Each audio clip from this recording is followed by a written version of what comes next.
अदालत का फैसला क्यों नहीं मानते? अदालत क्या इस बात का फैसला करेगी कि यहां पर राम का जन्म हुआ था कि नहीं हुआ था? आपसे तो इतनी आशा है, बीच में मत पड़ो, रास्ते में मत आओ, क्योंकि ये जो रथ है लोक रथ है, जनता का रथ है, जो सोमनाथ से चला है और जिसने मन में संकल्प किया हुआ है कि 30 अक्टूबर को वहां पर पहुंच करके कार सेवा करेंगे और मंदिर वहीं बनाएंगे, उसको कौन रोकेगा? രാമജന്മഭൂമി പ്രക്ഷോഭത്തിൽ ബി.ജെ.പിയുടെ മുതിർന്ന നേതാവ് എൽ.കെ. അദ്വാനിയുടെ പങ്ക് പറഞ്ഞറിയിക്കാവുന്നതിലും വലുതാണ്.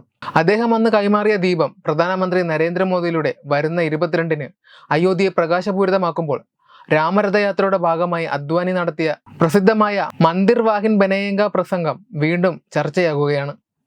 ആളുകൾ ചോദിക്കുകയാണ്, എന്തുകൊണ്ടാണ് നിങ്ങൾ കോടതി വിധിയെ മാനിക്കാത്തതെന്ന്? രാമൻ അയോധ്യയിൽ ജനിച്ചോ ഇല്ലയോ എന്ന് കോടതിക്ക് എങ്ങനെയാണ് തീരുമാനിക്കാൻ സാധിക്കുക?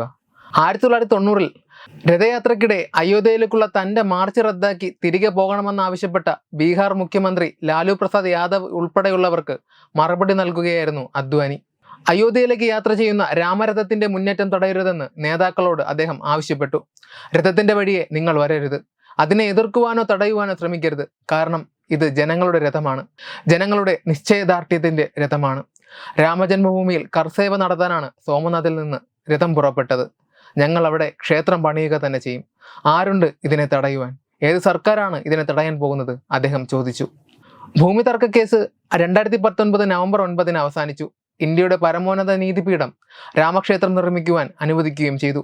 2020 ഓഗസ്റ്റിൽ നിർമ്മാണം ആരംഭിച്ച ക്ഷേത്രത്തിന്റെ പണി വരുന്ന 2 വർഷത്തിനുള്ളിൽ പൂർത്തിയാകുമെന്നാണ് പ്രതീക്ഷിക്കുന്നത്. വെബ് ഡെസ്ക് തത്വമൈ ന്യൂസ്. ദിഗന്ത റിസോർട്ട്, അഹമ്മദാബാദ്, ഗുജറാത്ത്.